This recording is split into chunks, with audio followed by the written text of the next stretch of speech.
দর্শক, সিলেটের বন্যার খবর জানতে যুক্ত করে নিচ্ছি সহকর্মী ওয়েস খসরুকে। ওয়েস, বন্যা দুর্গত এলাকার পরিস্থিতি এখন কেমন দেখছেন আমাদের জানান। ওয়ালটন এয়ার কন্ডিশনার এক্সচেঞ্জ অফারে স্প্লিট এসিতে 23,000 টাকা পর্যন্ত নিশ্চিত ছাড়। জি ফেরদৌসী, সিলেটে বন্যা পরিস্থিতি আসলে গত দুদিনেই বন্যার পানি হঠাৎ বেড়ে গেছে। আপনি জানেন যে সিলেটের সীমান্তবর্তী যে 4টি উপজেলা রয়েছে, কানাইঘাট, জৈন্তাপুর এবং গোয়াইনঘাট ও কোম্পানিগঞ্জ, এই 4টি উপজেলা আসলে এই উজানের দলে হঠাৎ করে তলিয়ে যায়।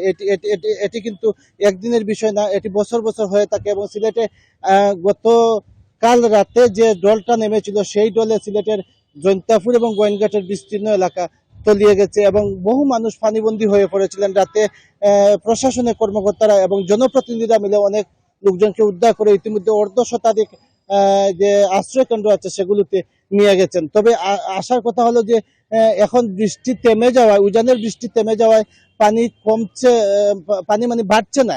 এই অবস্থায় আসলে মানুষের মধ্যে কিছুটা স্বস্তি বিরাজ করছে। যদি উজানের ঢল নামে তাহলে সিলেটের এই 4টি উপজেলায় বন্যা পরিস্থিতি আরো অবনতি হতে পারে বলে আমাদের পানি উন্নয়ন বোর্ডের কর্মকর্তারা জানিয়েছেন। ফেরদৌসী, আমি এখন আছি সুরমা নদীর তীরে। আসলে গত দুদিন আগে ওই সুরমা নদী তে পানি খুবই কম ছিল এবং এখন দেখেন আপনি যে সুরমা নদীর পানি বিপদসীমার উপর দিয়ে প্রবাহিত হচ্ছে। শুধু সুরমা না, কুশিয়ারা এবং সুরমার বেশ কয়েকটি পয়েন্ট দিয়ে পানি বিপদসীমার উপর দিয়ে প্রবাহিত হচ্ছে এবং এখন আসলে এই উজানের ঢলগুলো নিম্নাঞ্চলে এসে নামছে। এই কারণে নিম্নাঞ্চলের বিস্তীর্ণ এলাকা পানিতে তলিয়ে গেছে। তবে আবহাওয়া অধিদপ্তরের কর্মকর্তারা আমাদের জানিয়েছেন যে সিলেটের যে বৃষ্টি হচ্ছে সেই বৃষ্টি আপাতত আসলে তত পরিমাণ বৃষ্টি হচ্ছে না, কিন্তু যদি ভারতের বিস্তীর্ণ এলাকা, যেটি আমরা জানি যে মেঘালয় এবং আসামের ওই এলাকাগুলোতে যদি বৃষ্টি হয় তাহলে ডল নামতে পারে এবং এই ডল যখন নামবে তখন